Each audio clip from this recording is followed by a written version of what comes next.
Ukrainian politicians are fighting over language literally. This brawl broke out recently inside the parliament.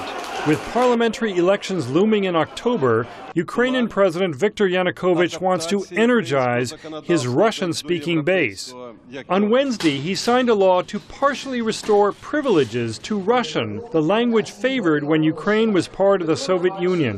Kyiv political scientist Olexiy Haran says the president wants to distract voters from Ukraine's economic stagnation. The economic situation is not improving, so he needs to sell something. And that's why it's easy to say, okay, now I'm going to solve the language, the so-called language issue. Because if we, according to polls, language issue is not priority, or so-called language issue is not priority even for electors of Mr. Yanukovych. But because he has nothing to boast about realization of his socio-economic promises, he can use this. After the collapse of the Soviet Union, the Ukrainian language became mandatory in schools, in movies, and on billboards. Oksana Forostyna, a literary magazine editor, says her family switched between the two closely related languages. She says Kyiv, the nation's capital, has become bilingual. When one person speaks Ukrainian and the other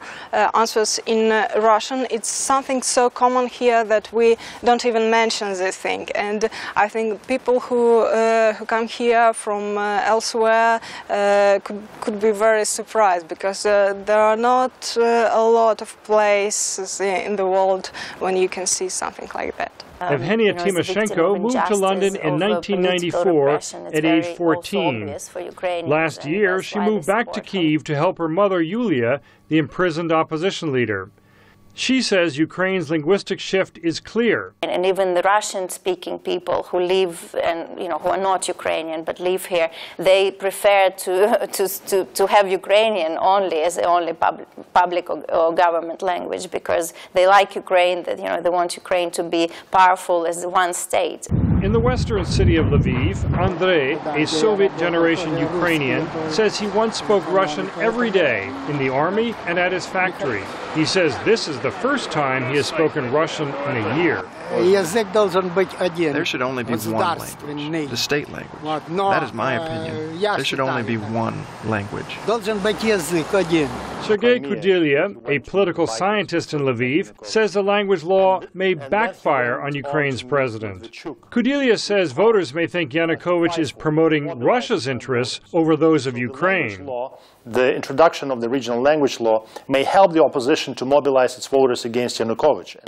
By pushing the language hot button, he says, Ukraine's president may have activated his supporters and his opponents.